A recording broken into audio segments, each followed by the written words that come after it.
The first Battle of Panipat was fought between the invading Mughal forces led by Babur and the Afghan forces led by Ibrahim Lodi on 21st April 1526.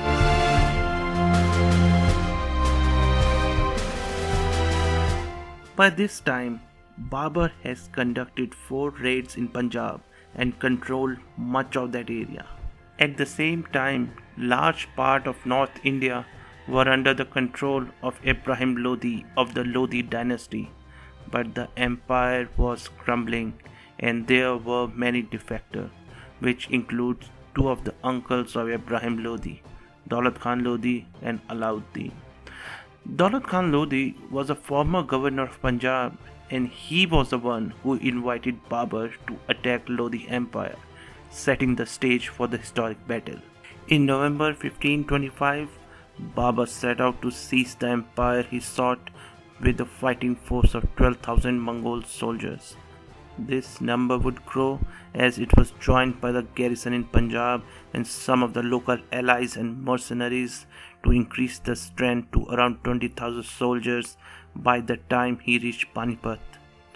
Babur marched towards Sialkot and entered Sialkot unopposed, and from here he marched towards Ambala. Babur's spy alerted him that Hamid Khan, the governor of Hisar, was about to reinforce Lodi's forces with a contingent, so Babur sent his son Humayun to defeat Hamid Khan's detachment at Hisar. After reaching Yamuna near Ambala, he turned south, defeating another part of Ibrahim's army at the Battle of Deob on 2nd April 1526. Ibrahim has not been sitting idle.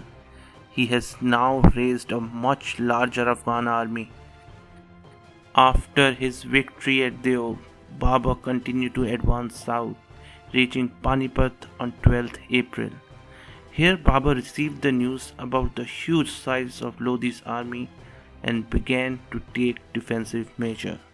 To avoid being outflanked by the larger Afghan army, Babur anchored his right flank close to the wall of the city of Panipat, while his left flank was protected by the ditch strengthened with wooden stockade to prevent a cavalry movement.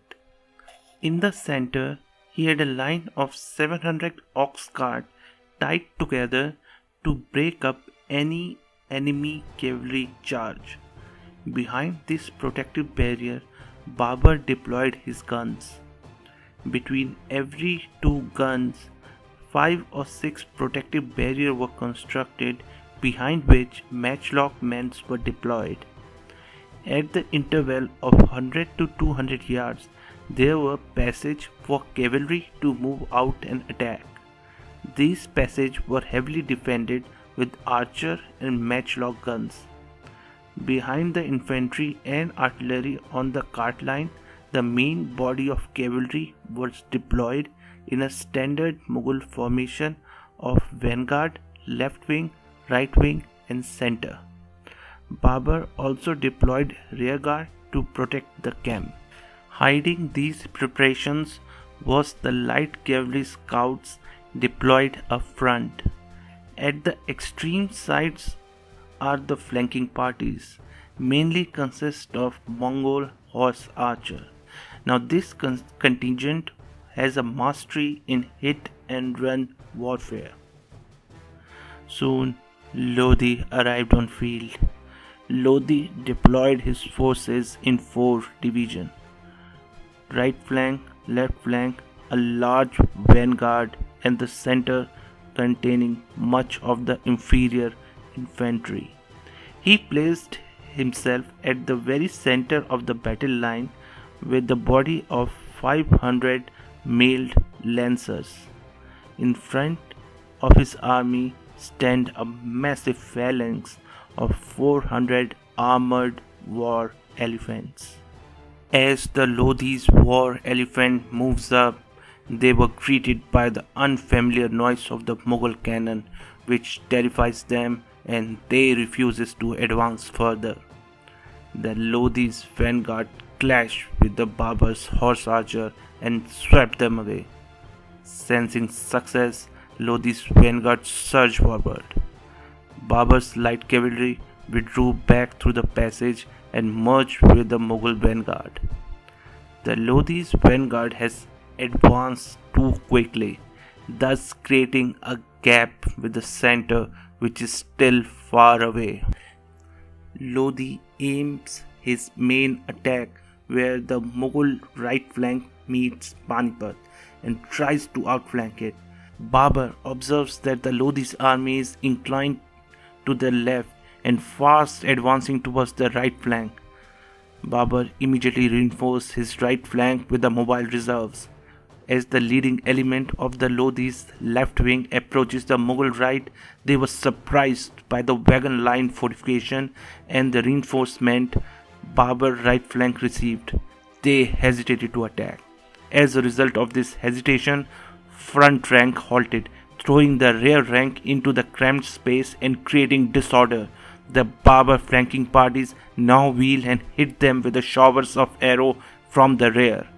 The center of the Lodi's vanguard was also held up by the concentrated fire by the Mughal cannon, matchlock and archers. The elephant, now under the artillery attack, were frightened by the sound.